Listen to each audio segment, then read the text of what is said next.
Next week here on BeastofWar.com, we are going beyond Operation Ice Storm and Operation Red Veil to have a look at the new expansion sets for the two-player starter sets for Infinity. Plus, we have some amazing prizes up for grabs. First up, we have the Operation Ice Storm two-player starter set combined with the N3 rule set to get you and a mate started in the game. On top of that, we also have another two-player starter set for Operation Red Veil, again bundled with the N3 rule set. As if that wasn't enough, we also have 3 copies of the Human Sphere N3 rulebook set to give away.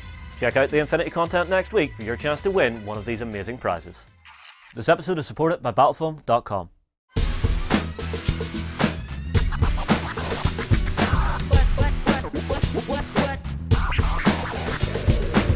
Good morning, everybody. Welcome to the Weekender. As you can see, I am joined by Ben and I am joined by Az here in the studio, and we have tons to talk about this weekend. Yes. Because, as you'll have seen before we started, we've got a themed week next week for Infinity. Oh my goodness. And some amazing prizes up for grabs. Oh, yes. All right, so what the Infinity Week is going to be about is a special one, Az. So, you know the way you have Operation Ice Storm and Operation Red Veil? Yeah, okay. Yeah, the guys are doing beyond boxes for those to actually expand those beginning forces into 300-point forces. And we've talked about this so much on Weekenders the past few weeks. Just those starter, those kind of two-player sets, getting yourself into the game. I love seeing this, going, what can you now take from those sets and expand them? I love that they're doing this. Yeah, again, this is one of the stumbling blocks I find with some games is you get your starter set, everything's wonderful, and then it's just that moment of, where do I go from here? Yeah, I'm now down to buying single models or single units, or I don't even know. It's picking what you're adding next. You know, this kind of gives you like a signpost of where you should be taking your faction to teach you new stuff about your faction. Awesome. So you guys will have to wait till next week to find out exactly what is in those sets and what the guys are doing for Gen Con as well. I can't wait to see that, actually. Yeah, it's an exciting one. It's an exciting one. And the prizes that we have up for grabs are really great. So we've got Operation Ice Storm with rules, Operation Red Veil with rules, and 3 sets of rules up for grabs. Oh my word. So tons and tons that can be won. So I'm hoping people will get in, get commenting, get talking you about know what to they've do. had to the starter sets. Ben, what do you think of it yourself? Yeah, sounds pretty awesome. Looking forward to seeing a little bit more about what's happening with Infinity. As you guys said, really nice to see them involving themselves in sort of beyond the starter box kind of thing and sort of supporting that. So yeah, going to be really fun seeing how this all comes together. You see, this is actually harking back to an old show that we used to do called Battle Box and Beyond. Oh, okay. Where we would actually sit down with essentially a starter force, and I would have a discussion with someone who knew a game and say, right, well, what would you add? What would be your next steps? So it's nice to see Infinity take that and actually make it a cohesive product that people can lay their hands on. Yeah, no, I completely agree with that. Yeah. Awesome. Right, next thing to talk about. Ooh, I love this. We have a new vlog format, the hobby vlog, which is a new idea that John has been working on, right? Oh, it's fantastic. Yeah. He's like, the production quality on this is amazing. Seeing John giving you all those little insights when he's working on it. He's not just showing you how he's doing it, but he's talking you through it stage by stage, getting those nice close-ups of John I like to see as well. Yeah, but it's nice to see those steps that we have to take whenever we're going through a project. I say we, I mean the royal we, therefore I mean John. Hobbyist everywhere, beast everywhere. Yeah, but it means that you can sort of see what you need to look at. Because I mean, like the last one we did was I believe this one, which was for a Tyranid gaming table. Look at that face! Look, I love it. The John close-up makes me so happy. Yeah, this is the first time that Mythic Lyons has been caught properly smiling.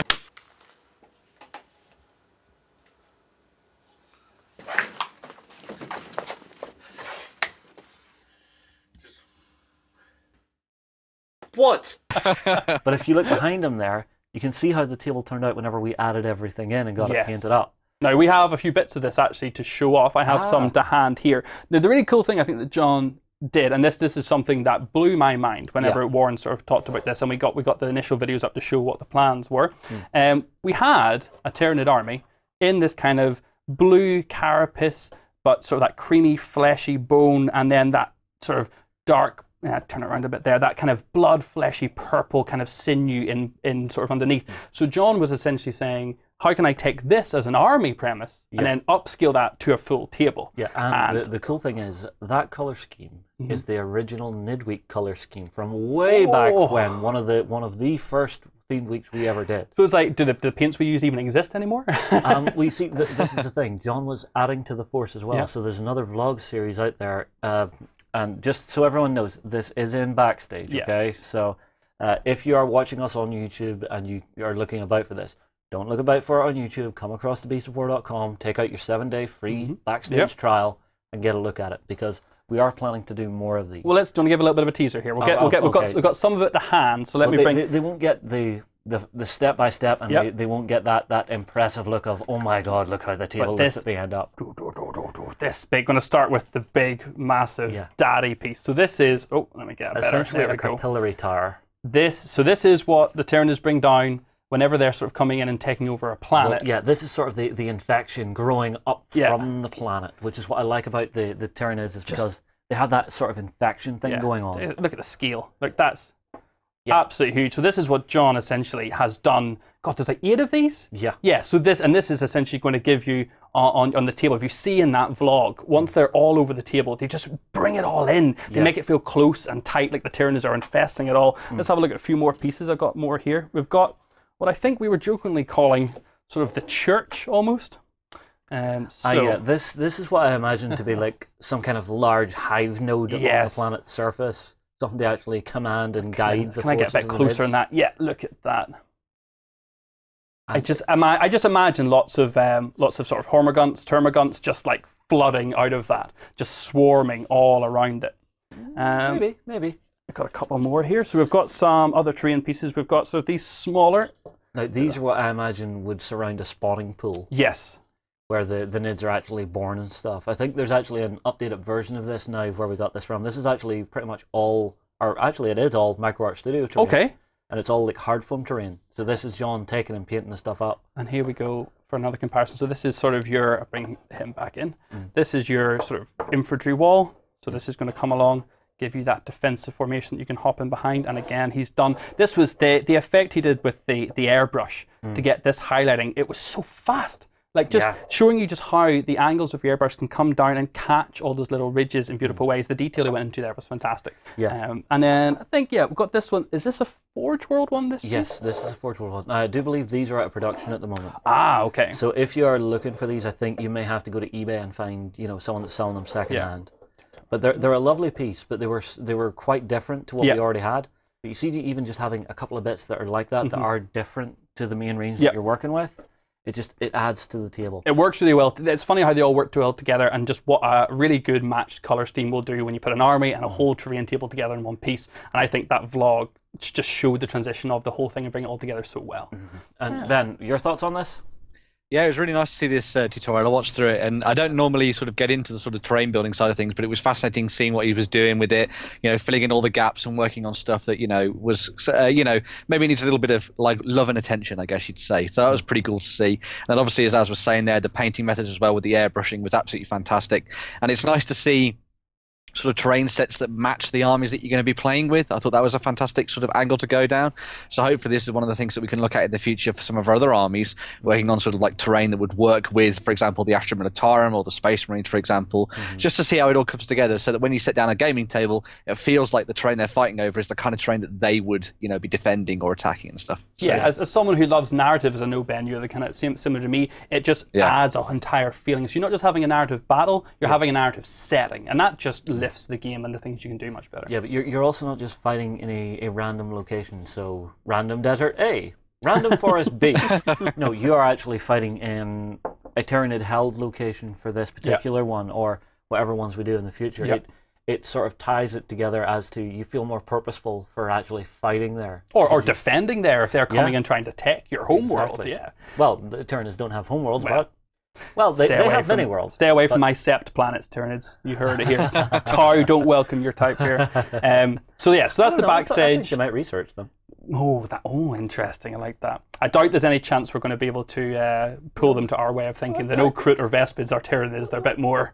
Yeah, well, I mean, like, you can imagine an Ethereal just standing there in front of Gene Stealer saying, it's for the greater good, and the Gene Stealer just goes schnick. So come over, beastofwar.com, get your 7-day free Backstage Pass, check that out.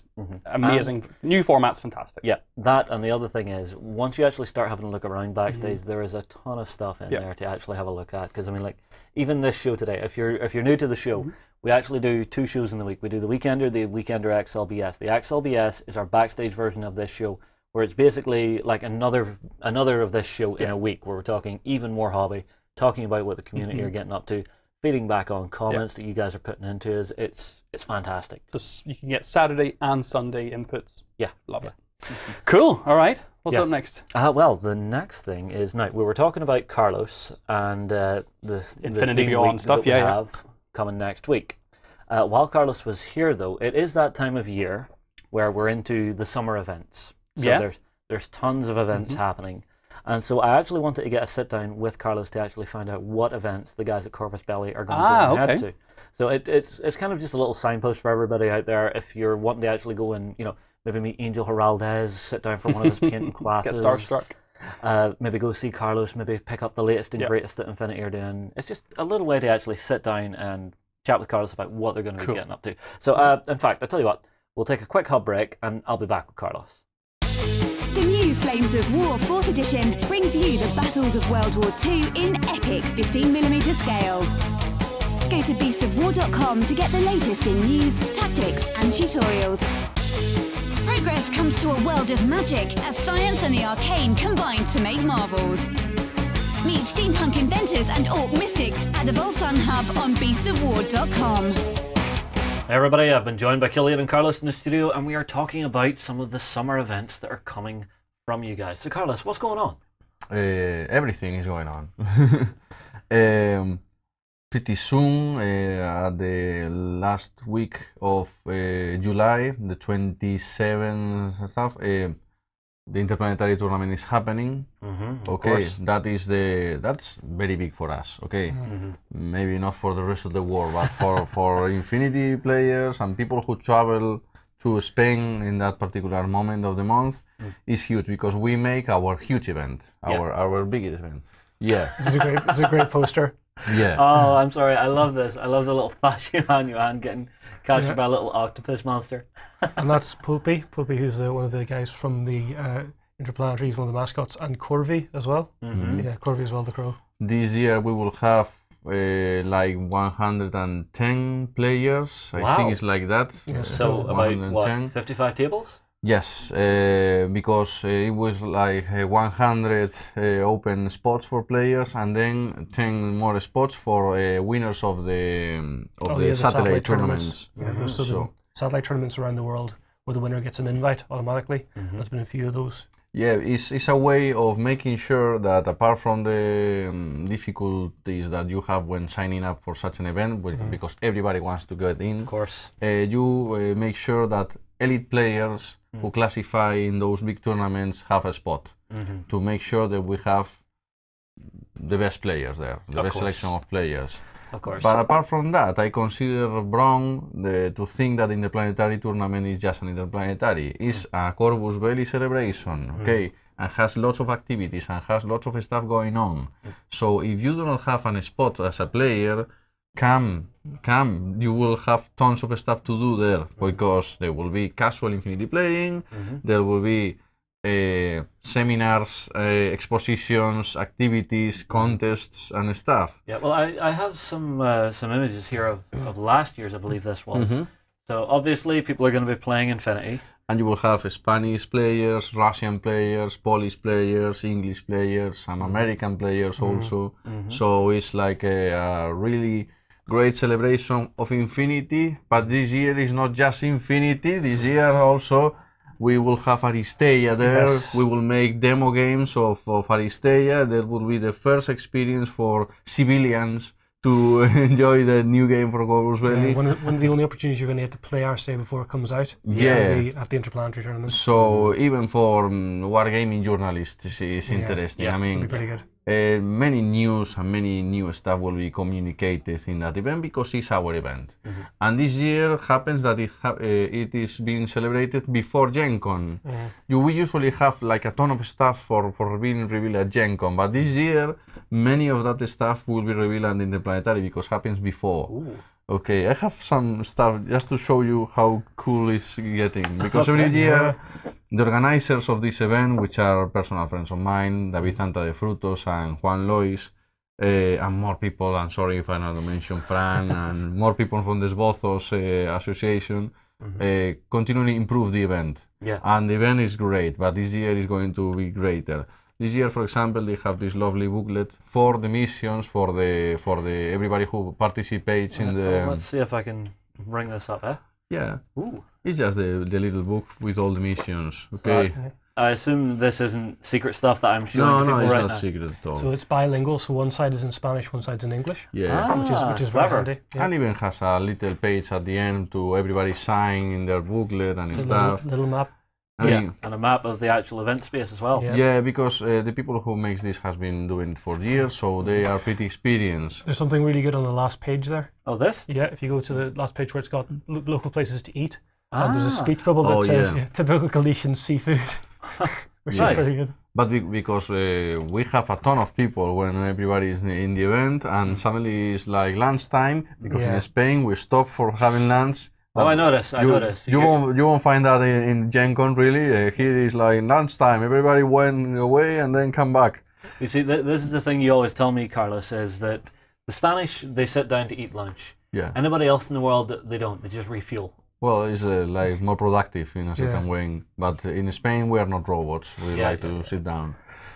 Something special. I have here something special. This is really good. I like to this say a lot. Yeah, this is a little cute thing that Every has been added. year in the Interplanetary there were a few drawings, copies of drawings that people were able to put color on them and make a little contest at the end. We've seen with the years that especially small children are around and they like to color. So this year the organizers in the Interplanetary has made a coloring book. Really? Yeah, this is a Coloring book for everybody. Oh, look at this. With the drawings for previous years and stuff, and some super exclusive stuff. We can continue to show this. Oh, yeah. Yeah.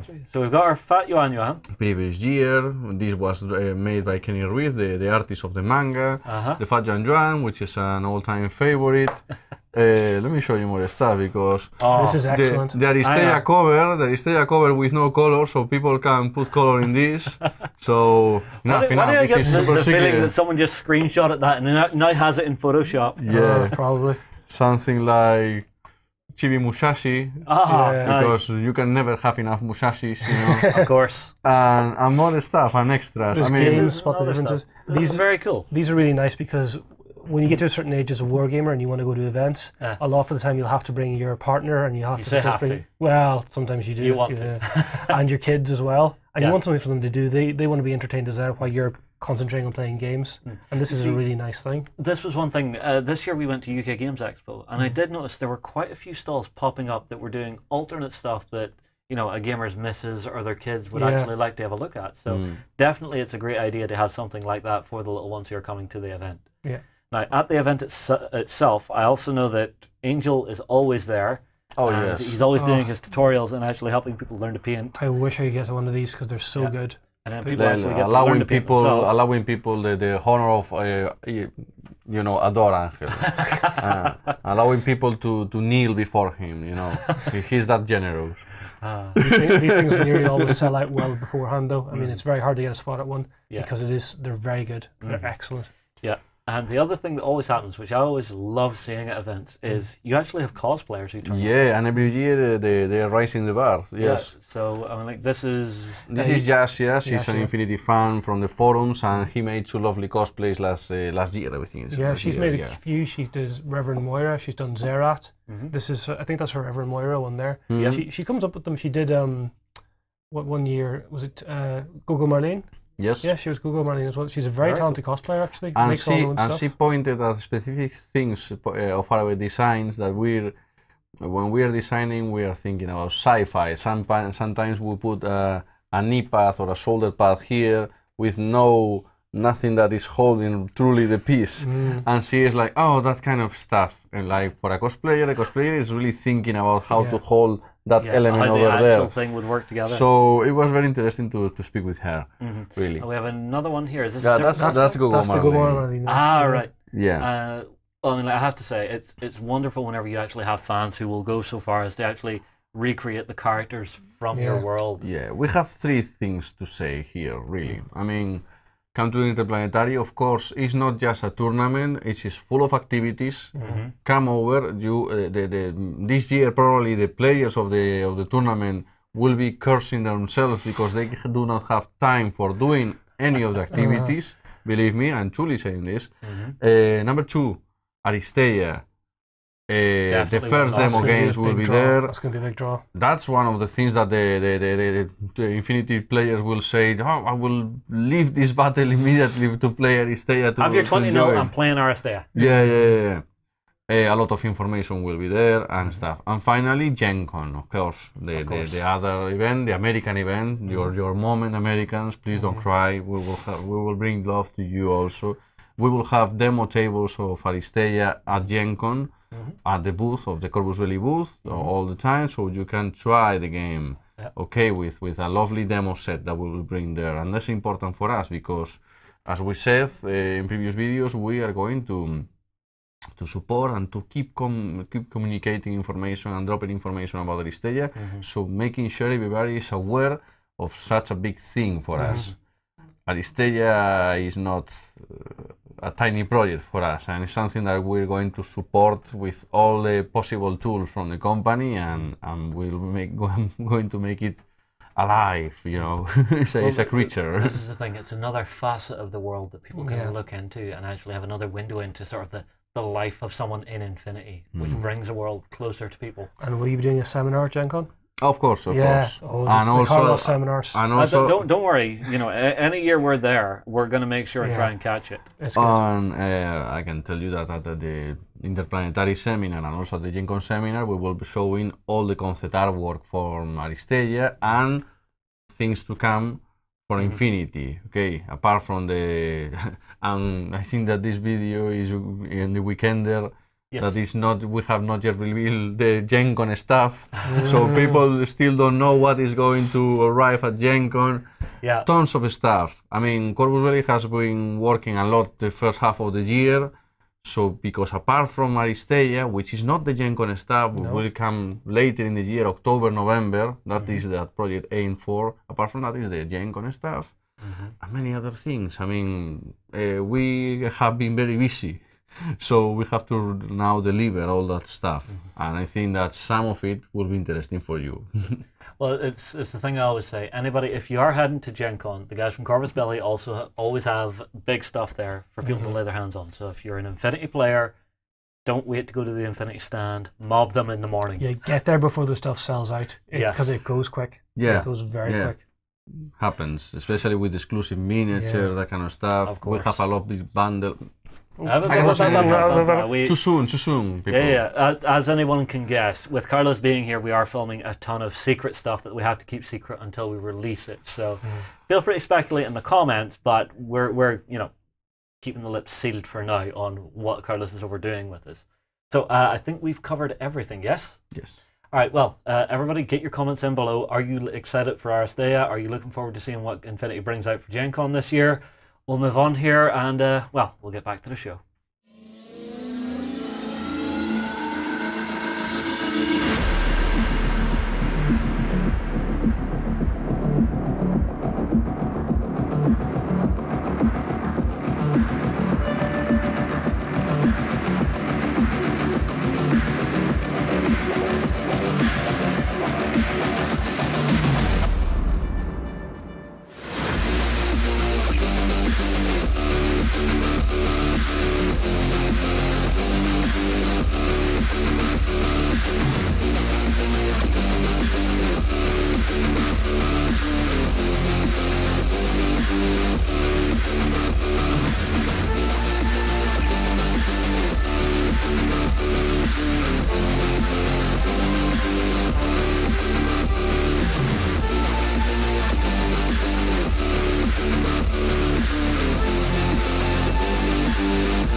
Okay, so Infinity at Gen Con, that's kind of a staple, and you know, the guys, whenever they go to Gen Con, they always have, nice new shiny stuff that you may want to get there early and grab.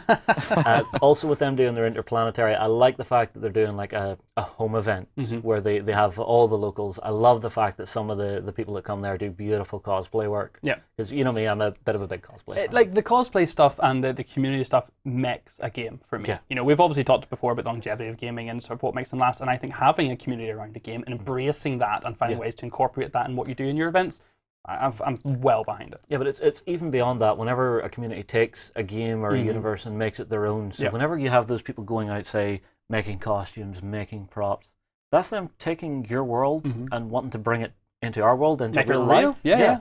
Which I think is absolutely fantastic. Now, speaking of events, the end of this year, we're very fast running out of year. I will say that now. This year has literally just flown past. Yeah. But we still have 4 events that the Beasts of War crew are planning to head to this year that I'm really looking forward to. Mostly because I should be going to all of them. Kiss his head. Oh, dude. No, the best one I got was UK Games Expo. If you didn't watch the very first episode on the very first day of UK Games Expo, go and watch it. That was just a glorious, glorious moment. Yeah? Yeah, it was just that moment of, okay, be professional. I look around and it's just like, oh, hi there. And then the beards intermingled, and it was just like... And that's how we embrace the community. Kissing Justin, licking Justin, that's how we like to give back to you a little taste of Beast of War. No, I'm not even going to say that this is going to a strange place. But so events we're going to. The next one is obviously Gen Con. We've announced this.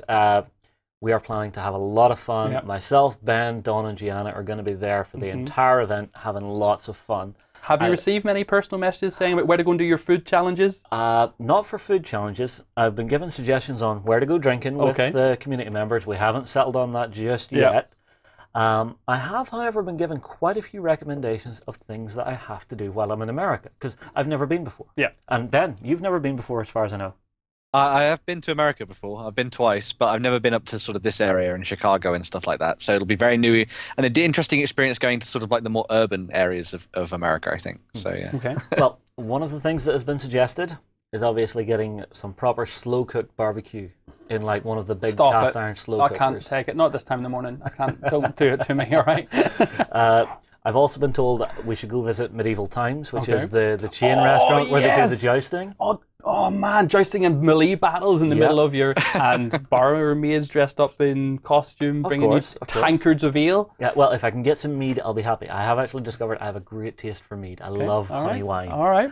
Other than that, I've also been told Six Flags is a must. Okay. Going to a gun range is a must. This is going to be a busy time for you. Yep. Also, the steaks. Yep. Apparently, America does better steaks than anywhere else in the world, so it has to be tried. Okay, yeah. I'll say nothing and let that statement just hang in the air. All right, okay. Ben, what about yourself? Have you had many messages about what we should do? I've had a lot of people telling me sort of different places to go and sort of around Gen Con and checking out all the sort of different restaurants and stuff like that. So it'll be very interesting to see how that sort of comes together. I'm just going to try and sort of go over there and absorb as much of it as I can, because I love the idea that it basically takes over the city. So it's going to be absolutely fantastic sort of hanging around with very, very like-minded people for, 4 or 5 days or whatever it is. So, yeah. Cool. So you got Gen Con. What's coming after? Essen. We will be at Essen in October. Embrace the board games, guys. Well, this is the thing. For the Essen trip, we are still deciding on which team members to bring. So there is hope. We'll see. There is hope. We've got to see what we can bring back. Yeah. The next one is one for yourself and me, one that I am really looking forward to. So, basically, the way this is going to work is myself and Ben are going to Gen Con. Yep. We get back and we have 1 week back in the UK. Okay. Then it's off to the south of France for Mythic Day with Mythic Games. So instead of having a nice relaxing day trip to the beach and just sitting and chilling, what we're going to be doing is Mythic Battle Pantheon. We're going to a monastery in the south of France where we're going to be playing games of Mythic Battles. We are going to be able to play Joan of Arc. They are having the biggest Mythic Battles tournament so far there. And the finals of that tournament will be live cast. So that's streaming cool. That. So it'll be interesting to see what happens there. Now, it is a 2v2 tournament, so I'm not sure. Should we step up to the plate, this, or do we just want to be casual? It's how much practice can we get in between then and now? Because I'm not going in half-cocked. I want to go in full-on. You know, I'm not, if we're going in to that compete... competitive nature coming out then? No. No. I can play friendly. Yeah, no, that's awesome. And it's part of a huge, big range of events they're doing all across France and Belgium, I believe. Yeah, they've got tons on. But that's the one that we're going to be at. And I'm really, really looking forward to getting to spend a weekend with Leo and the guys from Mythic Battles. Because going there, I don't think we'll live blog it, but I think we will do maybe like a road trip vlogged style thing. Any key French phrases that we should know? Comment below. I've got no French. I know how to ask where my trousers are in Spanish, but that's about it. No, you see, this is the funny thing. They taught me French at school, but in like the last 2 years, we got a very pretty French teacher, and yeah, I got distracted for the last 2 years in high school. It was just, whenever it came to do the GCSE, I just planted my head on the table. I gave up. So we're covering Gen Con, which is everything, role-playing, everything you could possibly imagine, miniatures, board game. You've got Essen, which is kind of board game focused. You've got Mythic Day, which is going to give us the Pantheon and potentially any Joan of Arc stuff going to be there. And there's going to be Joan of Arc there. Yes, okay. So we'll have to get a look in on that. And the final one is possibly yourself, me, Ben, and Lance. Wow, okay. Going to SteamCon for Steamforged Games. So that's going to be some Guild Ball and some Dark Souls that we can have a look at. Now that's going to be in Manchester, and that's in November time. Okay, it's all right. So it's going to be interesting. I am going to say this now. No events in December. I need to get some time off. But you know what? I'm all for companies, creating their own events, creating their own little mini cons, and just embracing, because like Steamforged Games, they have so many different things to show off now. Exactly. You need a con to go and be able to take it all in. So it's amazing range of those four. For SteamCon in particular, I want to see if I can get some sit-down chats with the developers of Guild Ball and Dark Souls, and just see where their mind's at. Maybe even wring their arm a little bit, see what's coming in the future, because that's just a good time to can. So if you guys have questions for people at any of these events that we're going to, if you have suggestions on people we should meet up with at these events, definitely get that in the comments below. Yeah. Right. All right. Talk about some news. Yeah, that's enough about what we're up to. Let's see what the world's been up to. Ben, what's going on in the world, mate? Yeah, sure. So the first thing I'm going to be kicking off with is something that happened at the very beginning of the week, and this was from Warlord Games, who announced that they're going to be bringing out their new game, which is called Blood Red Skies. It's a World War II dogfighting game, sort of with squadrons of fighters, that's going to be out in actually February 2018, so quite a way away at the moment. But all the pre-orders and stuff like that are up for their main set, which is based around the Battle of Britain. So you're going to have 6 Spitfighters facing off against 6 Messerschmitts, which sounds pretty awesome indeed. And then this follows on with a whole bunch of other different factions. So you've got the Japanese, the Americans thrown in there as well. You've got loads of stuff being thrown into the pot, so you can make some fantastic squadrons of aircraft using the whole sort of like land lease rules and stuff. What was from the World first War II, plane you mentioned there? A what? A Spit? Spitfire? Did I say Spitfire? You said Spitfighter. I'm glad he recovered it. Well recovered. It does look like a very interesting game, and having someone of Andy Chambers' caliber on this game, very, very good rules writer, really knows what he's up to, and I love the idea of having lots of little BF-109s and Spitfires in there. Yeah. See, Ben, I'm going for the make and model. Oh, very well done. I commend you for that. Yeah, so this one's going to be absolutely fantastic. They've got their own sort of angle on things for this. So the idea is that each of the planes has like a level of advantage in the game. So you have it's all about sort of getting into the best positions and the best height and the best sort of angles to make your attacks and stuff, which sounds like a very, very interesting prospect, because it's got that kind of thing that Warlord Games love to do, where they've got a very easy to learn format that then becomes quite hard to master later down the line. We've seen it in things, for example, like Bolt Action and Test of Honor and stuff. So it's going to be very, very interesting to see how this comes together. And the main focus of this, as I said, is sort of around sort of squadron-based actions. So it's going to be very cool seeing how your fighters work together and the different sort of pilots you can take, the different upgrades and things you can sort of throw into the mix as well. So the game's looking very, very good so far, and it'll be very interesting to see how this comes together over the next couple of months, because we're going to get a whole bunch more previews and stuff in the run-up to the release next year. So, well, I did have the good fortune to actually get a sit-down chat with Andy Chambers about this, to actually find out his thoughts on what he wanted to do with the game. Now, there is going to be quite a bit about the actual aces of the squadrons having some extra abilities and stuff to actually show just that killer instinct or that little bit of an edge that some of them have when they have the really high skill and stuff. That, and he's trying to work it so that the system is just clean. Now, this is one discussion I had with him about, there are some of the newer games developers out there at the minute who, when they're building a game, they think they have to throw everything at it. You know, one of the things he said to me, and one of the pieces of advice that he gave me about games development is, don't throw the kitchen sink at it. If it doesn't need to be there, if the game can operate and still be good without it, you don't have to cram every last detail or mechanic in there that is going to show off certain things, you know. Yeah, one rule can cover many different aspects if you allow it to, if you don't try and get too specific all the time. Exactly. And with the aces, are they going to be historical figures? Are we actually playing with real life pilots here? Quite possibly, because it's quite the historical game. It wouldn't surprise me for them to go out and do that research, because Warlord Games, they are a historical games company whenever they first started, and it's still what one of their biggest games is. So I know the guys in there are going to be out furiously researching, you know, just in the dusty tomes of libraries, hunting down names and stuff. And how can we get into this, Ben? This isn't being kickstarted, is it? This is just a pre-order, is that right? Yeah, this is all just going to be going through the pre-orders over on the Warlord Games website. As I say, you can go and check them out now. They've done a whole bunch of different bundles for different factions as well, so you can sort of work out what you want and sort of pick out some planes. They're also doing some really interesting stuff for the community themselves as well. So if you like particular World War II planes and there's enough votes behind this, they will start to look at actually creating those to go into the game earlier than they might potentially have done. So if you like a particular, you know, sort of make and design of German plane, you can try and get it thrown in there sort of earlier with the designers and stuff, which sounds pretty cool. It's nice to see them getting a little bit of sort of community comment on there, which I thought was awesome. The other thing as well is that we had a little bit of a sort of Q&A with them as sort of mixed into that article and that sort of release bit. So if you want to know a little bit more about the miniatures and sort of what you get in the set as well, we've got sort of a full rundown in that list for you to check out. So man, they've got yaks. That brings me back to the days of like original Command and Conquer. So look at the Soviet yaks. That's so cool. That's quite an opening range, though. And then to also be saying you're going to open to community response and kind of help them choose what you're going to add in, that's crazy. Well, I know what I'd like in there, but I'm not going to say it because that's just me being unfair. And what would you like in there? ME262. Jet fighter. That's so pretty. No, I like the look of that at all. Love it. It's definitely one to look out for. If you've been looking for something that's a bit of an expansive air battle game, because I mean that's one of the things I haven't really seen is, you know, squadron-sized sort of air battle games out on the market. I don't know if I've seen any. If you know of any, post them below. Bless you.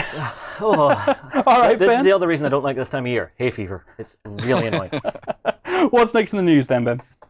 Next up, we've got some stuff that came out from Privateer Press for the future of Hordes. Now, one of the big things they've been saying is they're going to start to look towards a lot of new sort of like faction releases and theme releases for a lot of their armies. And the previews for this week showed off some of the new Northkin models. So these are the ones you would have seen, for example, for the Trollbloods. If anyone was watching Hobby Night Live, Lance was actually painting up one of the Northkin Shaman, which I thought was pretty cool. So this is very sort of appropriate news for this week, I guess. But yes, they've been showing off some of the concept art for some of the models that are coming out. So we've got the likes of Valkar Curseborn, who's sort of like one of their sort of more melee sort of characters. We've got the likes of the Trollkin Bashers and the Ice Trolls. So you've got some larger creatures throwing in there as well. There's also a new Warlock character that was shown off. So you've got Colgrimmer Stone Truth, which I thought was very cool, with their nice sort of snowy owl, which I thought was a really nice sort of touch. Yep. I think that, and then there's sorry, go for it. Forgive me, Ben. No, because whenever, if you were watching, Lance has been doing his live streams on through Twitch, when he's been painting up his Troll Shaman, and he was actually the other week, he was painting the icicles hanging off the staff. He's kind of like, is that an icicle? Is that? And he was showing how you kind of lick and mix your paints, and it was really interesting. But whenever you showed the picture of that lance, that ice lance being thrown, that's going to look so cool painted up. If you like pearlesce that and give that a real deadly feel. Or if you look back to one of the older projects that John has worked on, he did the Glacier King. Okay, yeah. Glacier King. And if I saw this thing painted up in that style with that nice sort of flat, almost purple ice running through it, I think that could look awesome. Very awesome. See, is he made of ice? He's throwing ice? That's a bit weird, is it? Well, this is one of the things for the Trollbloods. They're a very elementally attuned race. So you've got like Paratrolls, so these guys, you know, sit there and breathe fire at you. You've got some of them are sort of shadowy trolls, so they're very weedy with big eyes and stuff. So this is really going to add into that sub-faction theme army it's that kind elemental of thing feel that a lot of them have, which I think just works so well. And the last one that was in this, which you interrupted Ben for. Sorry, Ben, yeah. Say hello to the Hooch Holler. Which is amazing. Hooch Holler. That's a really polite way of saying that, full of eel. Yeah. Basically, yeah. With being pulled by bears. Yes, polar bears, no doubt as well. I mean, no this less. is one of the things, as you guys were saying, it's really nice to see them walking down this line of doing very, very thematic and sort of narratively driven armies, which I absolutely love. Because one of the things about Privateer, well, not necessarily Privateer, but Hordes and War Machine, is it's one of those games that's very, very intense, and it can get very sort of like mathy and stuff in your head and sort of planning things out. So it's really nice to see them engaging with this sort of more story-based angle of things as well, and really bringing that to the fore. Because we've seen this happen with the Grimkin and stuff, which is absolutely fantastic, a really nice new sort of direction to go down. And for them to start adding a little bit more to the narrative that we're getting with the likes of the Trollbloods here, we see here, and they've also been going down the similar route with Skyra as well, which is always really nice to see as well. So yeah, it's a really big sort of thumbs up from me for what they're doing for the Trollbloods, because I love these guys anyway. So yeah. Well, they're almost dwarf-like, Ben. Almost. Oh, of course. Well, I have to like them basically. They like eel, therefore they're okay in Ben's books. So anything that's big and muscly, has a beard, and likes eels, essentially right in Ben's wheelhouse. Yeah, pretty much. Loving that. Pretty much. That's basically summed up everything about me then. So. Perfect, Ben. All right, what's up next, sir? Next up, we've got some really cool stuff from Game Mat EU. Now, they've actually been working on some new double-sided mats made out of their mouse mat material. And the reason this is quite interesting is it's always nice to see people sort of branching out and trying something a little bit different. And obviously, they've sort of perfected a new method of creating these double-sided mats, as you can see here. They come in sort of two sort of flavors, I guess you'd say. So you've got the fantasy one. There's also a sci-fi version as well. And there's a little bit of a video at the top of that page you can go and check out when you click the links below and stuff, where they show off a little bit of what the material's like and how it comes together and things. But it's just a really nice idea to see, and it's sort of, it helps with all those people that have got quite cluttered hobby areas, I guess. I'm glad so you instead said of having that, yeah. instead of having two mats, you've now just got the one, basically, that you can sort of work with for your games. It makes me a little sad to realize how old I'm getting, when one of the thoughts I had when looking at those is, that's going to make space actually half as easy. I'm going to be able to save half the amount of space. Anyone who's watched any of our backstage footage, when we've done a lot of kind of terrain editing and making stuff at the back, you might have seen glimpses of just how many playmats we had. We got half the size of that storage space. Well, it's one thing I've actually been considering recently is how to store stuff. Now, this idea, fantastic for storing your game in mats. One of the best things I ever saw created for the game and mats was those nice black tubular like carry cases. Yes, yeah. But even those, if you have 5, 6, 7, 8, maybe even like us having about 30 of those, it does take up quite the chunk of space. So I have been considering different ways to actually store mats. And what I'm considering, I'm not promising I'll do this, everybody. This is a thought. You can post below about what you think of it. I would like to actually build a wall-mounted rack to actually hang them off. Okay. Right? So imagine two legs going up, and then essentially take brush shafts, bore holes in, and just have it like a ladder going up so that you can hang it. So kind of rug shop-esque, where you can see a little bit of all of them and then just kind of roll them off? Exactly. Okay. Exactly. Now, it might be a little bit of a pain putting it back in, because you have to have someone on the other side to lift it and hang it back in, but we have enough bodies here to do that. Because at the minute, the way we sort of store them, if there's one at the bottom that you want, you're going to be there a while. I must admit, whenever you said about a rack, the first thing that came into my head, do you ever see when you go to dry cleaners and they've got those conveyor systems where they can see when you get a ticket? If we just had a runner along the top and we could just conveyor slide along the playmats. No, I can't build that out of wood. Challenge accepted. Nah. Maybe next Hobby Night Live we'll see if we can both Blue Peter the life out of it. No. Speaking of Hobby Night Live, big thank you to everybody who actually joined us for the last one. Absolutely fantastic. I loved it, and I think everyone else out there loved it. The funny thing is, at the end of it, I was sitting there going, I want to keep going. I'm enjoying this. Even though it was midnight. Did you have something else you wanted to say, Ben, about the mats? Yeah, I was just going to say sorry as well. These are on sort of pre-order on their web store right now, but they'll be out in August. And obviously, Game Mat EU have done a whole bunch of different designs already for a lot of their sort of one-sided mats. And hopefully, in the sort of near future, we're going to see a lot more of these double-sided ones coming out for those that you did like, your historical or maybe your sea-based battles as well. So keep an eye on what these guys are doing. So it'll be really nice to see what they sort of get together for this project. Yeah, fantastic. The one thing I have to wonder about this project though is, are they going to allow you to pick what's going on each side, or is it going to be preset ones? Because if you can have as if they're able to do this, and you can custom decide, and you can actually say, well, I want some for my fantasy and some for my sci-fi, and pick the 2 matte designs, and then they make that out for you. Yeah, that would be fantastic. I think early it's going to be set, but I guess if they're an option. If they're not printing them, if they don't need to print them en masse, if there's no essentially if they're printing themselves and there's no necessarily a big saving for printing them all en masse, then I don't see why that wouldn't be an option. Yeah, that would be nifty. Yeah, I mean, like, fine, you might have to wait for a while to actually get it done, and they would have to look at what sort of demand there would be for it. But I think that was pretty cool. I mean, I've seen custom mouse mats. Obviously, you can order with whatever you want on them. Oh yeah, I've seen custom play mats for games like Netrunner and Destiny, where you have something a little bit, only about maybe 16 inches by 24, nothing too big. So getting it to that scale maybe isn't that bad, because you might then start dropping into things like having a 4 foot by 4 foot square, and you then got a foot on each side to play with, where you could have spaces for templates, decks, whatever, tidy kind of up. So you could actually have a side that's 4 by 4 with side space, and then on the other side have a 6 by 4. So you've got this. So you've got both sides for the same system. You're a genius. But that's only, I guess, if they went down that route, that's where my brain would then go with it. I like this idea. Yeah. I like this idea of actually just having that control surface area. And because games like X-Wing and obviously like Blood Red Skies, these games, and Rune Wars is a good example actually. Yeah. Games that require templates but can play on smaller than 6 by 4, 3 by 3, 4 by 4 settings. Yeah. Having that little bit extra space is nice. Not everyone needs it, but it's nifty. I like having little. My OCD kicks right in. We're gonna have a little place to put the templates. Yeah, not just your templates though. Your stat cards and your dice and your tracker tokens, stuff like that. Your conditions, your damage having decks. That little management area, I always find nice. I mean, like whenever we're setting up for 4x4s in the cage, I always try and leave it that I have space to at least a side of the table to actually just stack everything in there. Yeah, if you've got unit cards where you're tracking the health and stuff, you always want to have them kind of out of the way. Once you're limited on space and you're kind of mixing them in with the terrain and stuff, you're then getting a bit of a rough. Cool, well, I look forward to see what comes out of that. That's awesome. Yeah, so is that all our news, Ben? Yeah, that's everything for this week. Yeah. All right. Okay, well, we mentioned Mythic Day earlier, right? Mm-hmm. And we had Mythic games over recently to do more Mythic Battles Pantheon and a bit of a look at Joan of Arc, obviously. So, while Leo was in, I couldn't have him here and not sit him down. I keep saying this is going to become a catchphrase. I couldn't have them here and not sit them down.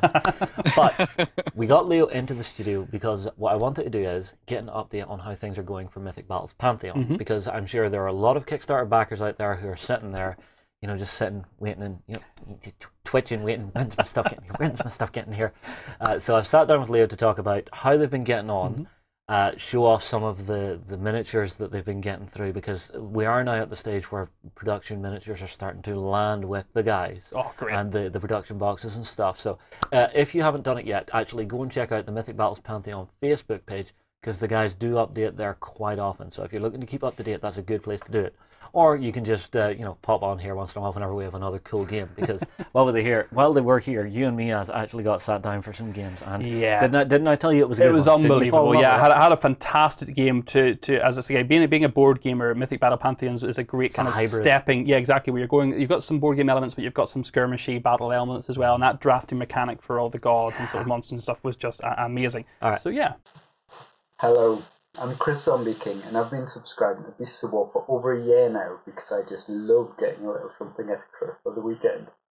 So, hi everybody, I am back with Leo from Mythic Games, and today we are, of course, having a chat about Mythic Battles Pantheon. So, absolutely. I have a few questions to ask, and we have the new plastic miniatures here. Yes. Well, those are plastic minis. These are not the final test. These are the first test, so there might be some changes on them, but it gives you an idea of what they look like, and you see they're plastic, so we can no risk. They're very, very resistant. Don't do that to me.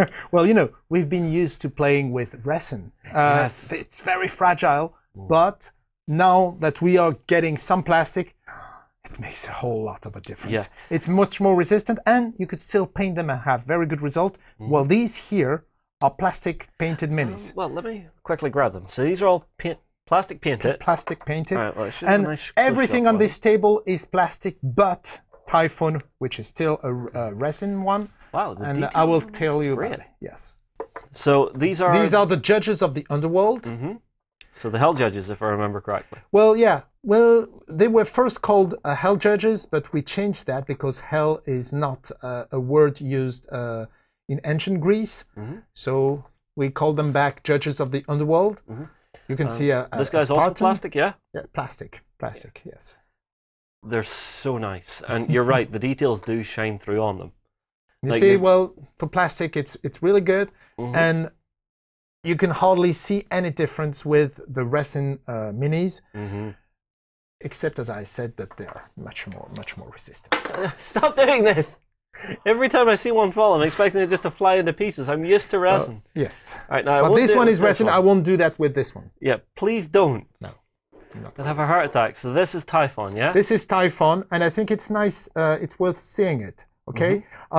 Let's show him next to Atlas, so that you can see the size. Well, this one is primed. Okay. So there's a little bit of effect on Typhon, not in Atlas, but if you did the same with Atlas, you would have all the details stand out also, right? So I would just like, I don't know if you can see the size difference. Well, right now they are approximately the same size, but in the final version, Typhon will be bigger. He'll be bigger. I mean, his human size will be bigger than Atlas. So he'll be the biggest mini in this game. Okay. Important question then, because normally for your resins, you say whenever you go to your final plastic mold, you lose a little bit of size. Yes, absolutely. In it. But you're rescaling him to be bigger than the resin one that you've done? Yes, yes. Okay. Yes. This is not the resin model we'll have. Our resin final model will be 10% bigger than this. Right. So when he shrinks, because this is a shrunk Atlas. Okay, so this is the plastic shrunk Atlas. So when plastic version of Atlas. When he shrinks, he'll still be bigger than this version of Atlas. The Atlas is a lovely mini. Look, show the comparison. Oh, so, yeah, people can see. One tiny little Spartan beside him. He's huge. So if I do that, you can really see. He only comes up to his knee. He's 4 times taller. That's it. Who else do we have here that's pretty big? Who's that? Well, this is Poseidon. Look at that. And yes, this was a challenging mini. As you can see, it's made of several parts. The weapon doesn't bend because it's made of hard plastic, as we announced it. Look at all the tentacles and all those details. I don't know if you see on camera, but Justin, you can look at it and... Yeah, it's chock full of details. I mean, like, you've got all the little sucker pads, all the little bits and veins on the skin of it, where he's going from like human form, where it's turning from cloth to the actual sea monster. It's very cool. And we tried to make it very dynamic. Well, the sculptor, Arnaud Boudouaron, is very good. I love the face on him as well. Very, well, very cool. It's a different appearance for Poseidon than you usually see, but because all of the gods in Mythic Battles can change forms, you know, they are shapeshifters, right? And some can become animals. You remember Zeus taking the form of animals? Well, Poseidon can obviously take the shape of a sea creature, so we represented him like this. I see. I think, is this Hephaestus? Yes. This is one I've been looking forward to see. So this is the smith god. So he's got his anvil on his back, all the tools of his trade around his waist, tongs, big hammer, and some kind of forge guard mask. And he's in plastic again. And look at, well, actually, he's the smallest god. The smallest god, sorry, that we have. Because he's kind of a hunchback.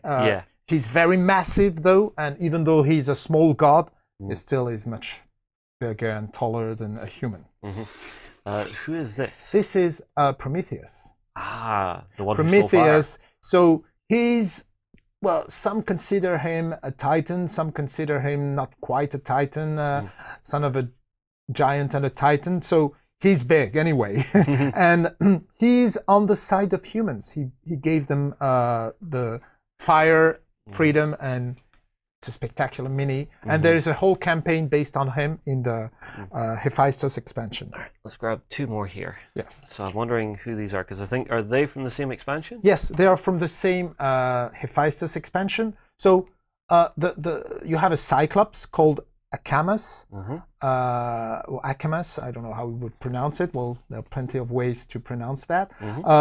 He is, you know, a forge Cyclops. He's not quite the same breed as the Cyclops from Poseidon expansion, who's a sea Cyclops. This one is from works in Forge. He carries a bowl of lava I thought that was his lunch. Oh, no. Melted metal, possibly. I see. And yes, he's a big guy. And this one is Talos. Talos is a big golem, metal golem, right? Who can go in lava, who is not affected. He's almost invulnerable. But he has. You could still get him if you find his weak point. Where is his weak point? It's in his, I think, like Achilles. He's full of a liquid, you know. And Jason and the Argonaut fought him, and they took out. Is there like a stopper? Yeah, something like that in his and he lost all the liquid inside him, and that's how they got him. All right, it's called Icor or something like that. I see. And then we have the Chimera. Yeah. Okay. This is one of my favorite sculpts that I've seen from this batch. Wow. Because I look at it, it's a horrifying beastie, but the level of detail you guys have went to, from the veining down on the wings, the scarring, to the fact that even the scorpion's barb has, you know, venom dripping from it. Yes. It's a really nice touch. It's amazing. We love it, and yes, there's a whole expansion based on her.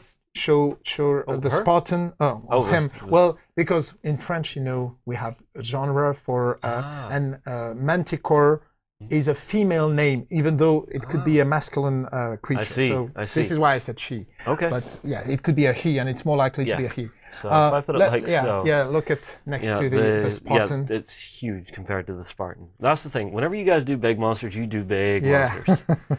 But I mean, like, it's a lovely, lovely miniature with the tongue lolling out. You know, painters are going to have a field day with this thing. Right, now, before we get on to the rest of the plastic miniatures, there are questions to be asked. Sure. So, because I'm sure there are some people sitting there going, here's a couple of the burning questions that are out there at the minute, right? Number one, how successful was the Pledge Manager, and will it ever reopen for people? Okay, these are two interesting questions. First of all, the Pledge Manager was extremely successful, way more successful than we expected. You know, we had quite a big success on the Kickstarter itself.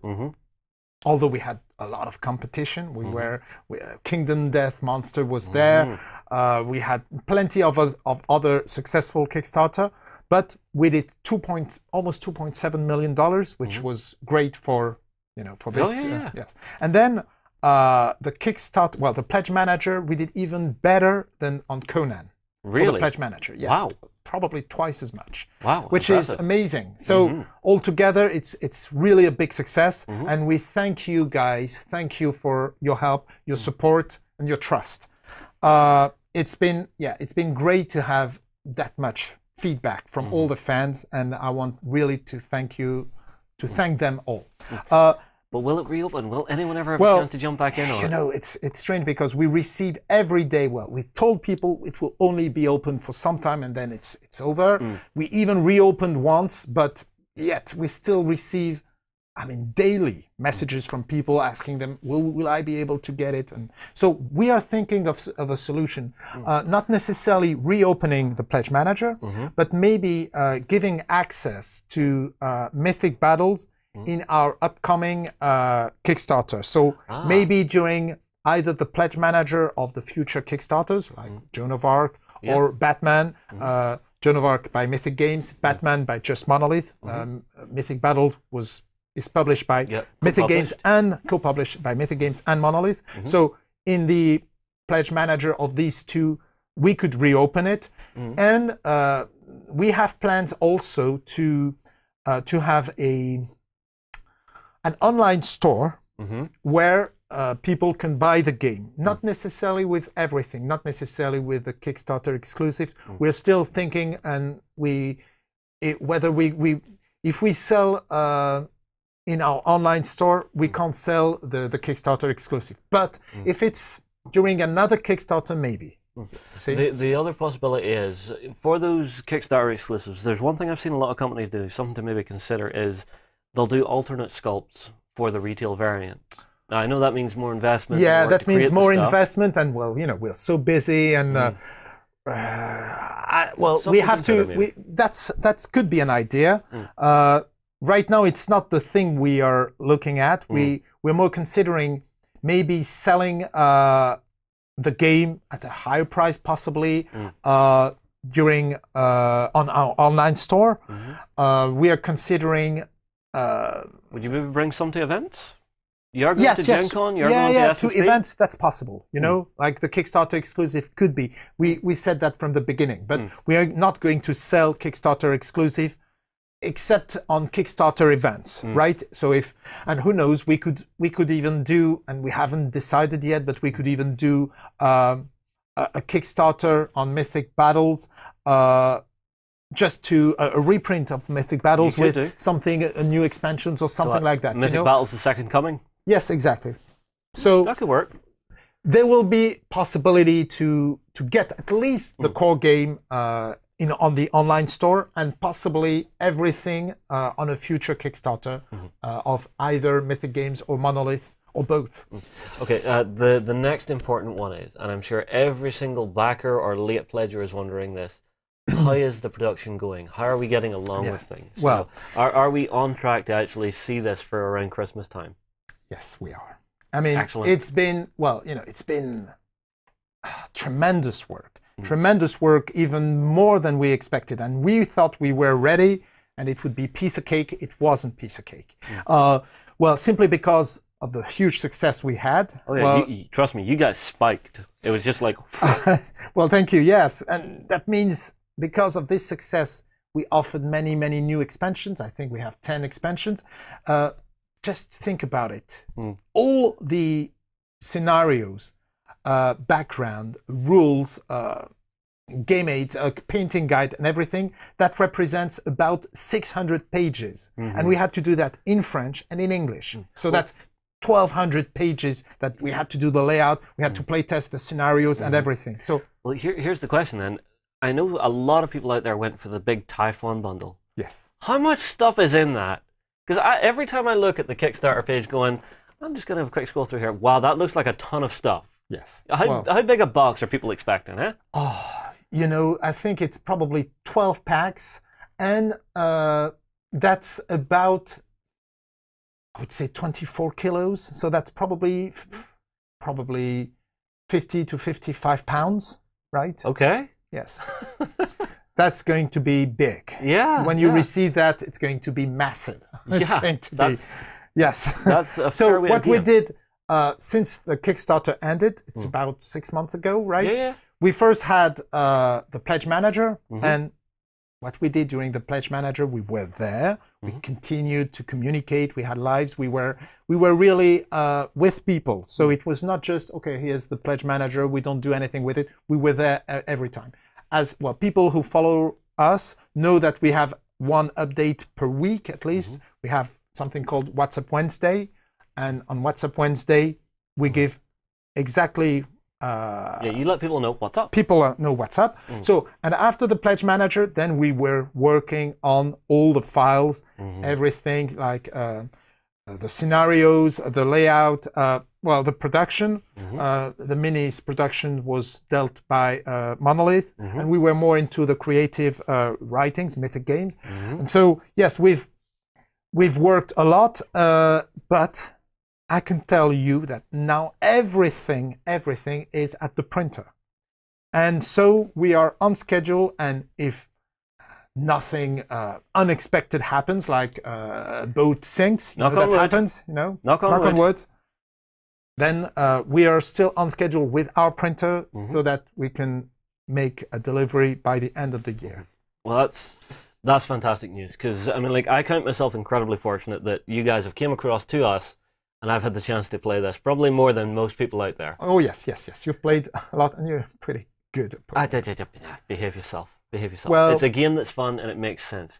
So that's down to your good game design more than my crappy tactics. All right. So if people missed the Kickstarter, you're saying you're maybe going to do an online store. Will there be a follow-up Kickstarter to Mythic Battles at some point? Because, I mean, like, at the very end, we did see that one render of Thor looking, glorious. Well, I saw it and I instantly wanted one. If people are interested in a follow-up, like a new... Hands up, folks. This is something that we could do.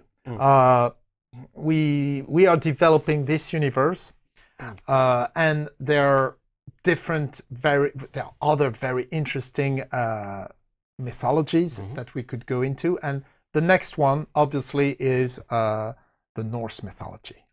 And so yes, we would love to do that. Not immediately, as you know. We are working on some, and it takes time, and we first want to deliver this game before we start talking about the next one. Yeah, and you want to give people time to actually play and enjoy this. Yes, exactly. Because there's so much in this, people are going to have at least a year's worth of fun with this. Well, you know, you can play different battle modes that are, well, the replay is infinite. You could play them, and it will never be the same because there are so many different units. You have a ton of scenarios to work through. You also tons of scenarios. Well, it's not a scenario-based game, and yet we counted 76 different scenarios. So if you have an all-in, you'll have 76 scenarios, and you don't only play them once. You can play them several times. So can you imagine the replay? So we want people not even that. If you decide to make even one tweak to the scenario, change out which god you're being told to use in it, could completely change the scenario for you. Yes, totally. Yes. Yeah. I mean, like, this is a game that I've fallen deeply in love with. Well, thank you. It's a fantastic universe. The miniatures are gorgeous. The scenarios are fantastic. I love playing the draft mechanics, and I cannot wait to lay my hands on a copy of it to actually show it to my mates. I'm sure everyone out there is the exact same. Right, I want to see some more of these plastic minis. Sure. So, let me get my Spartan for scale, and do I pick out maybe a couple of these who you think are the coolest? Who do we like? I like... Let's grab this. Yes. Well, these are interesting characters. Okay, so who do we have here? This one is Pantheon. She's an Amazon. She was in the Troy story, you know. Achilles fell in love with her and killed her. I don't remember if it was accidentally or intentionally, but then he regretted that he killed this beautiful warrior. And beautiful. You have done a fantastic sculpt on this. Very, very beautiful. Thank you. I love the weaponry design. Yeah. I've never seen swords with sort of that split end on them before. Is that a historical weapon? Not necessarily, but Amazons are not historical characters, so you can imagine a little bit of things. Yes. Oh, this other one is a beautiful sculpt based on a beautiful piece of art. This is Oedipus.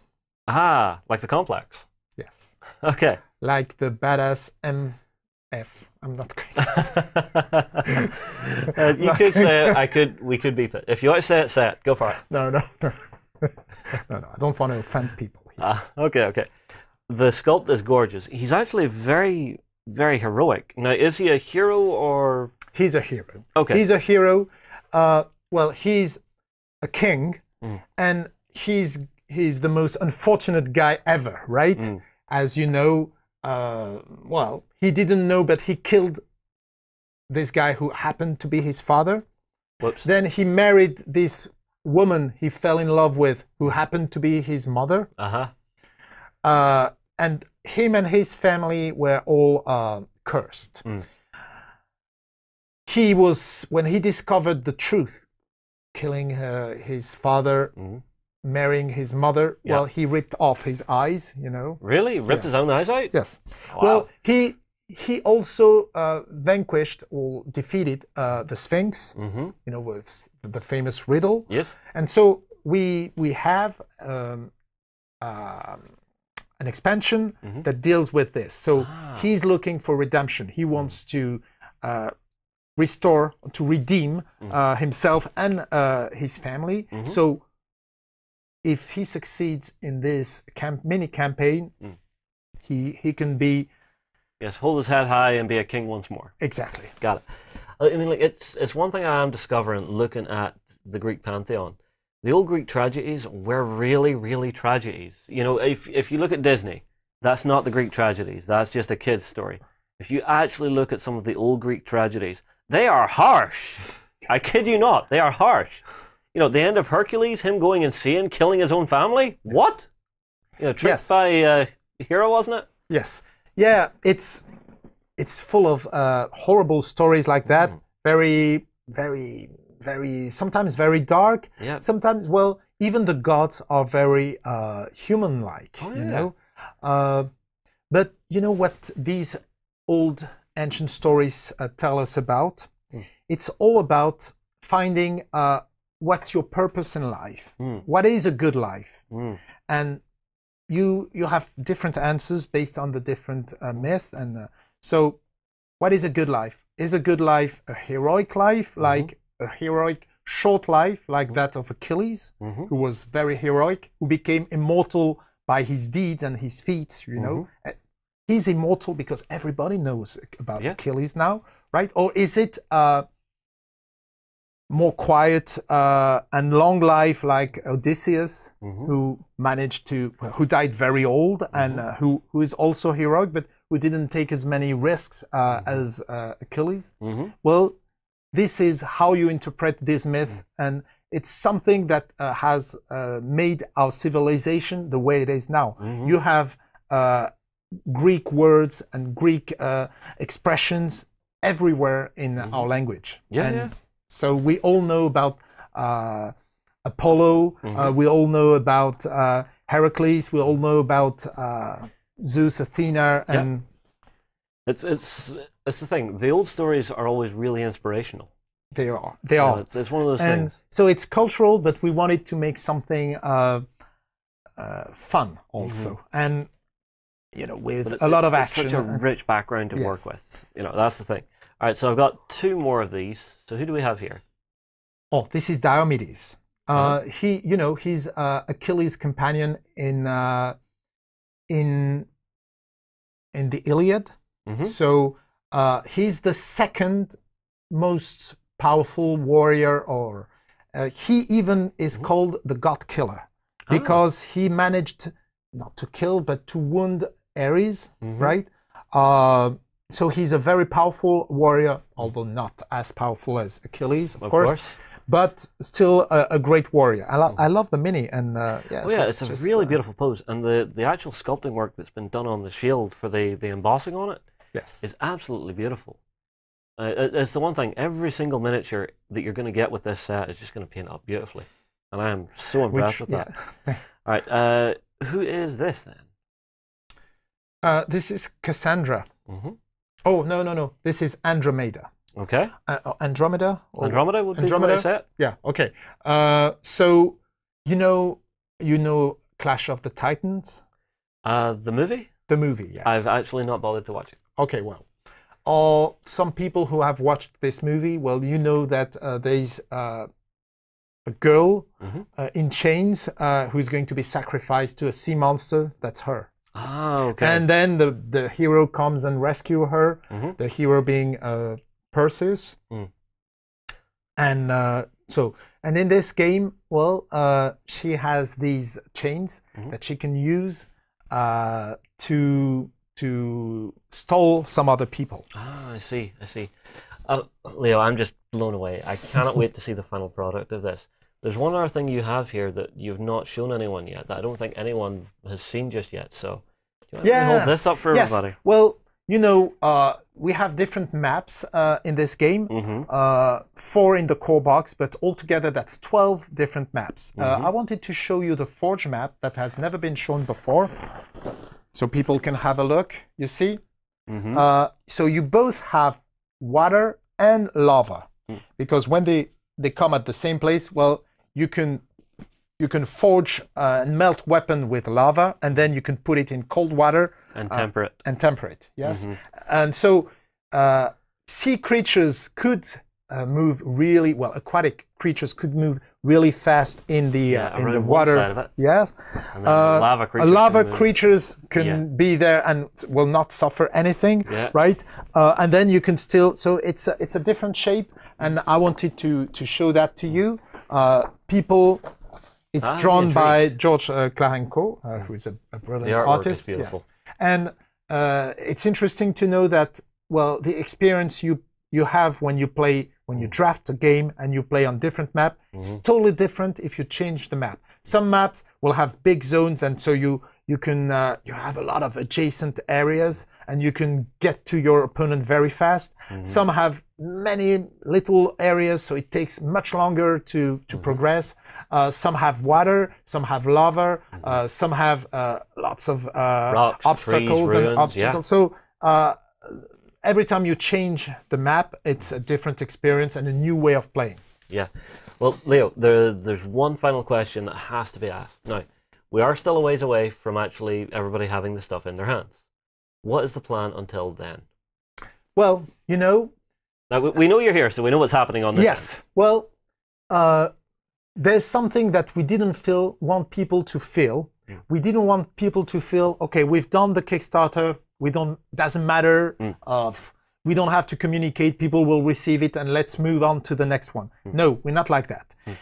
We will continue to communicate on this. We will continue to do demos. We will continue to shoot videos. And actually, you guys are welcome back here anytime, and we've got maybe another 5 or 6 in the can to go. So, in the meantime, by the time we deliver this game, you will see new videos with new scenarios. We will go to different conventions and demo the game. We'll be at Gen Con. Right. We'll be in Paris et Ludique with demos. We'll be in Germany at the Essenspiel with demos. Will you be the Cannes Game Festival? Will you be joining? Yes, well, we were there. Oh, right. And for the next one, we'll still have demos of Mythic Battles. Yes, this is a game that we want to support, and we want to show people that when we are on a game, we're there. And we will keep updating people every Wednesday on the Kickstarter page, on the What's Up Wednesday. Yep. We have a Facebook page. We keep bringing new stuff every time. We will give people some new scenarios at times so they can play. We provide them with print and play. A lot of people have printed and start playing with proxies, and and we will be at Beasts of War. You guys are welcome anytime, day or night, snow, rain, shine, or lava fall. You're welcome. So you will get some new information until you receive the game, right? Well, Leo, fantastic. Oh yes, there's something I almost forgot. Oh, whoops. We are going to have, and I think it's the first time we ever say that to anybody. Okay. We are going to have a big event on Mythic Battle on September 2nd in France. So sorry for everybody's welcome, but it will be in France. I'm going to have to go and check and see if I can get the time off. It will be the biggest tournament ever on Mythic Battles, and we would like, in the future, if Beasts of War is interested. No, trust me, this is me taking vacation time. If there's a tournament on, I want to go. Well, we will do one in France. We will create once every year an event called the Mythic Day. What will happen during the Mythic Day? Well, we'll have a big event on Mythic Battles with the biggest tournament ever. So we'll have probably 30 or 40 players who will come, and well, there'll be 2 versus 2 because we like this version. It's the fastest, and you have to work with your your partner against your opponents, and there will be a final. I will do a live comment on Facebook Live and possibly on Kickstarter Live. Well, just to comment everything from the very final. People will get a big thing. They will win a major thing. And so is this basically you will become the 2017 Lord of the Pantheon? That's exactly. I want that title. And well, there'll be some other things. Well, you know, it will take place in a beautiful location that we rented, like in the south of France, with beautiful trees. It'll be. Well, I'm not telling everything, so I'll save some surprises. But when you come there, well, visitors are welcome. You can eat there. You will be able to also get some painting fantastic lessons, right? So you will be able to paint some beautiful minis that we'll provide, and you can leave with them. Nice. And we'll also give demo to our upcoming game. which is Joan of Arc. Joan of Arc. And so people can get free demos and see the next game also. And we will be doing that once per year. So this will be in September 2nd. Okay, so... All right, September 2nd, 2017. Yes. If you need to get onto your boss to book this off, do it right now.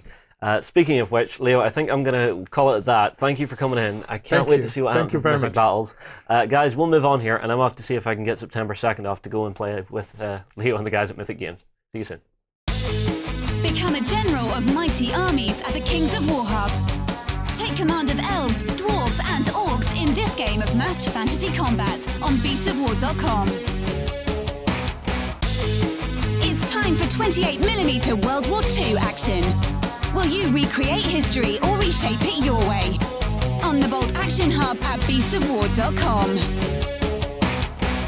Okay, so it's exciting times. It's getting closer and closer. I think we're all used to the Kickstarter itch where you're just like, when's it going to arrive? When's it going to arrive? So having these little updates with Leo are fantastic for keeping you engaged. It's one of the things that Mythic Battles has done better than any other Kickstarter I've seen, is that level of engagement and information sharing with the actual pledgers to actually keep them up to date on what they've been up to, what's coming in, what stage they're actually at for production and stuff.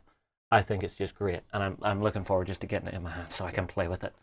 I've actually been thinking about how I'm going to paint my stuff when it actually gets here. Oh my word! I have an idea.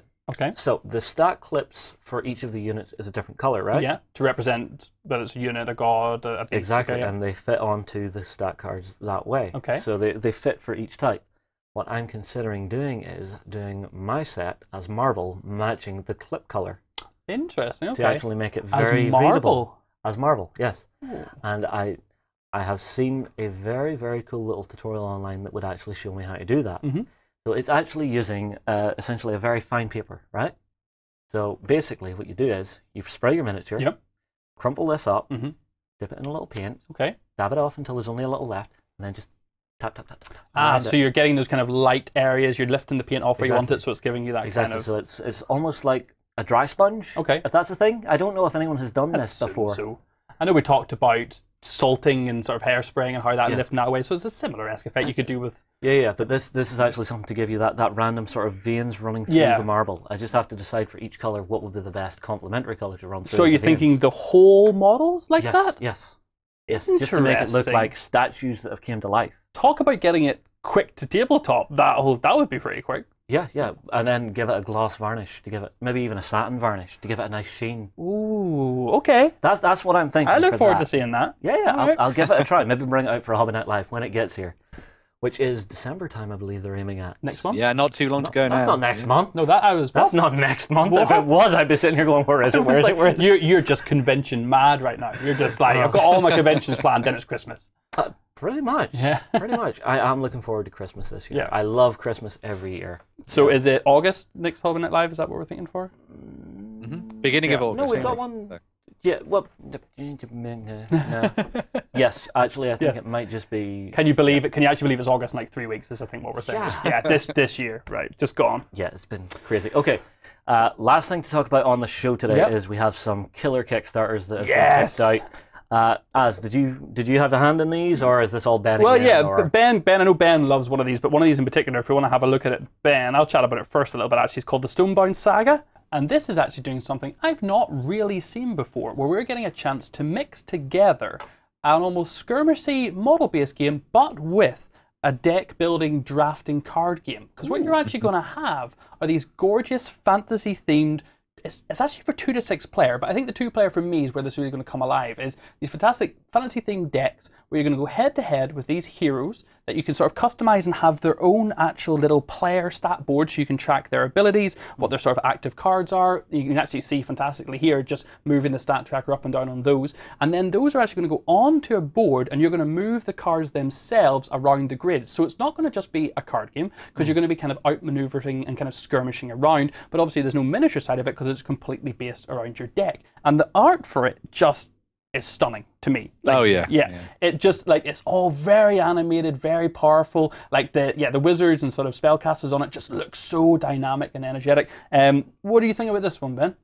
Yeah, I think this looks absolutely fantastic. As you say, it's one of those things that's, distilling a lot of that sort of miniatures game thing into a card game format, which I thought is a fantastic thing to see.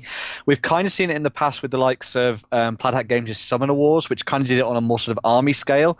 But this is taking it to sort of a little bit more of like a dueling stage, as you said, with the sort of 2 players facing up against each other. As you did say as well, it does sort of expand into 6 players, so you can play with it as teams of 4 or 3 each, which I thought was pretty cool as well.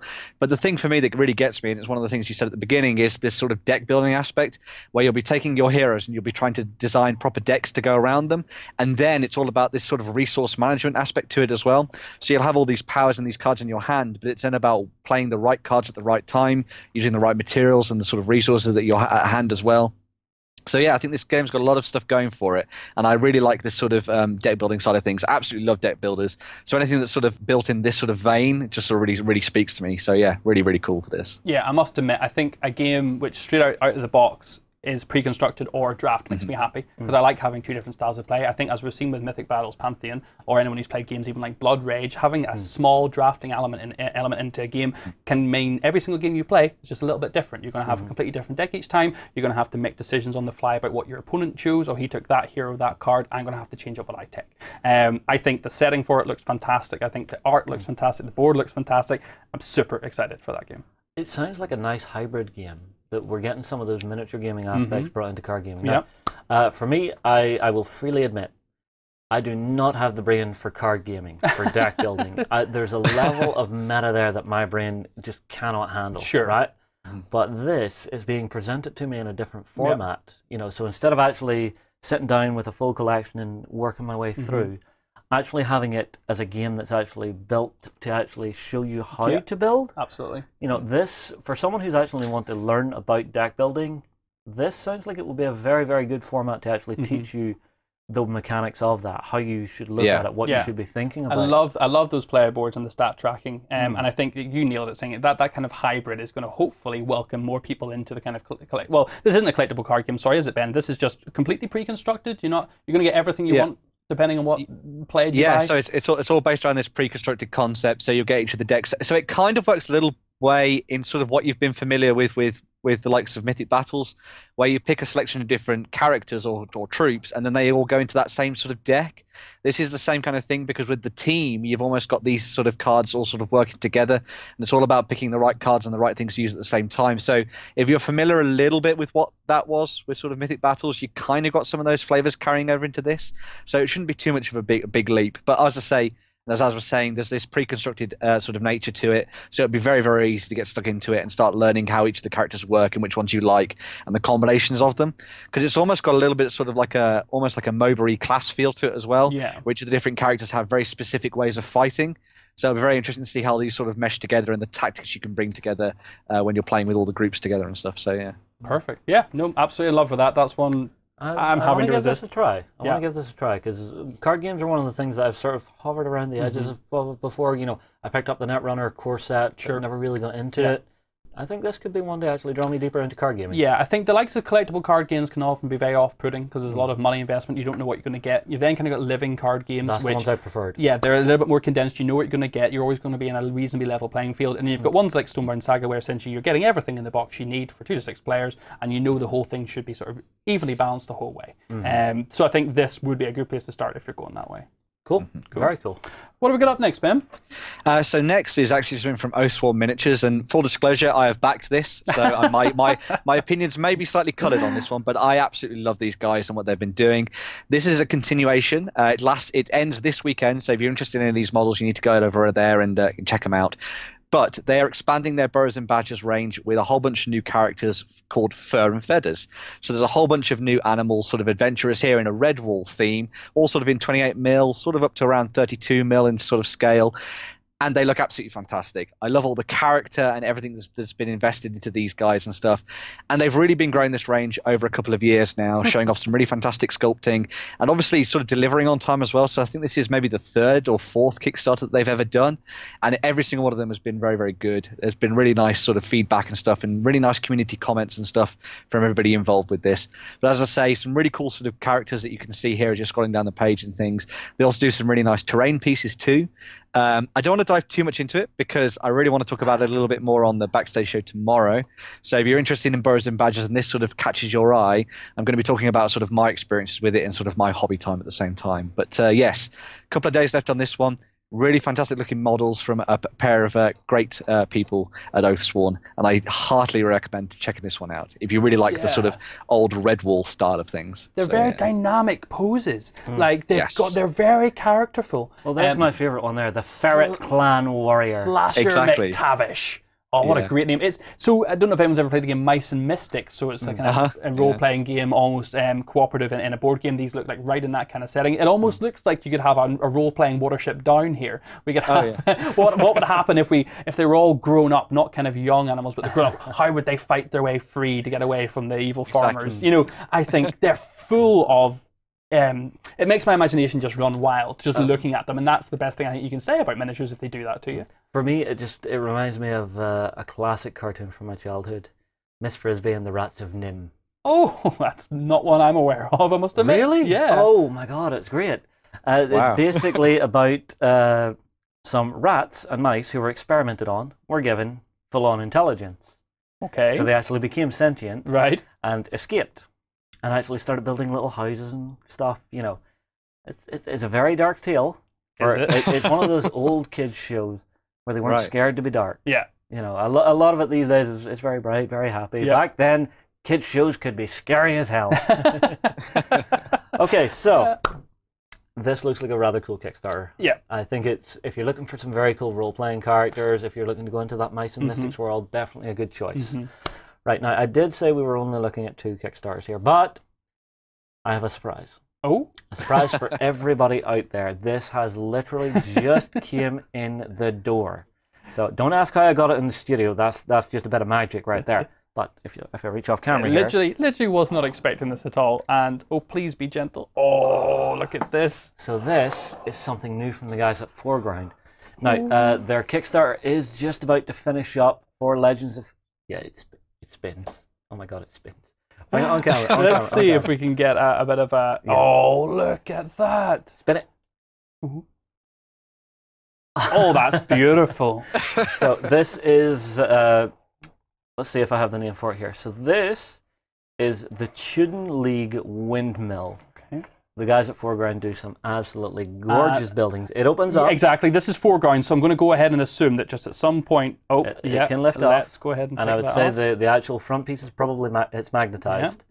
Yeah. So if we actually start drawing bits off here... Oh yeah, we can see right down in. Yeah. We can take this whole piece away. Yeah. The important thing is, this is one of the buildings we had the guys over talking about where it's actually got a scenario for the Legends of Fabled Realms. So the scenario for it is the Burn the Mill scenario, which is quite a cool idea. So you've got a piece of terrain here that I think is going to look absolutely great whenever you're playing games. I actually kind of want to see John winterize this just instantly for the rest of our Mortenberg stuff. Yeah, you can winterize stuff. This is just, winterize is a good word. This is just stunning, isn't it? I'm just going to make a mess of it here as I put it all back together. Wow. It looks like a really fun kit to put together as well. But it's kits like this that remind me why Foreground are so good at what they do. Oh my word, yes. You know, and it's, I don't know, what can be said about... No, it sits on back. No. Oh. Line it up. I don't want it falling on camera. That would be embarrassing. It's just one of those things. Now, I do want to say... it is on the Kickstarter. Okay. So if I call it up here, if I press the right button, will be useful. Right. So it is on here, and the guys at Foreground have been bringing out tons of new stuff for the actual Legends of Fabled Realms. So we've got some. Oh, look at the fortified wagon. Oh, that is fantastic. And then what is this? So we've got heavy defenses. Wiccan Hut. So it's one of those things. The guys at Foreground are getting more and more new stuff. You've got the Lonely Tower here for the tower set. It's wonderful. This is one of those Kickstarters that I think is definitely worth having a look at. They're currently down to, I believe it ends today or tomorrow. Well, it ends on the 16th as far as I understand it. So last chance. If you've been hovering around the edges of this one, it's definitely worth having a look at. And the other thing is, on the Kickstarter, you can actually get terrain and all as well in your pledges. So if you want to actually bump it up for like stretch goals and That's stuff. dangerously good. It is such a dangerously good I love thing. it. I absolutely love it. All the doors work. Yep. Of course, it's Foreground. Of course, the doors work. The inner child of me just comes out, want to poke it and play with it. Let me get those models in here. Let's get a weasel fighting an owl, battling in the windmills. The owl flies away. It's gonna be, it's its home. We have to battle a wizard in the top of the windmill. There's an evil wizard owl on the top of the windmill. Let's go. Like that's what it inspires in me, and that's what I want from Terrain. What is in your Sorry, coffee I don't know. cup? I don't know what. I got excited. Were you possessed by the spirit of Warren? Seriously? But see, it's models like that. It's terrain like this, where it is interactive. It's not just a wall. It's things like John's project, where we're bringing it to life and giving it a story so it means something that makes me happy and excited to hit the table. Yeah. Love it. Well, I'm not going to ask who likes which, because I think we already have a quite a clear idea of that. Good surprise ending. Good surprise. I wasn't ready for that. Yeah, well, I think we will end the show now. Yep. So, everybody, thank you for joining us this Saturday morning. Hopefully you have enjoyed hearing us sit, ramble, laugh, and chat about the industry. Hopefully you've enjoyed the interviews we've had. And hopefully you might consider coming across and joining us tomorrow morning on beastsofwar.com for the Weekender XLBS, which is another, essentially, Weekender this weekend. So, you've got a 7-day free trial to come and check it out. You can also check out that live blog from John, and there is a whole library of stuff back there for you guys to go and check out. So, myself, Az, and Ben are going to move on here, and hopefully we will see you tomorrow morning. Go ahead and check out our other content on screen now, and be sure to check out beastsofwar.com for the latest gaming news and gaming Let's Plays. And while you're at it, why not hit subscribe, and remember to ding our dong. Go on, you know you want to click it. Go on.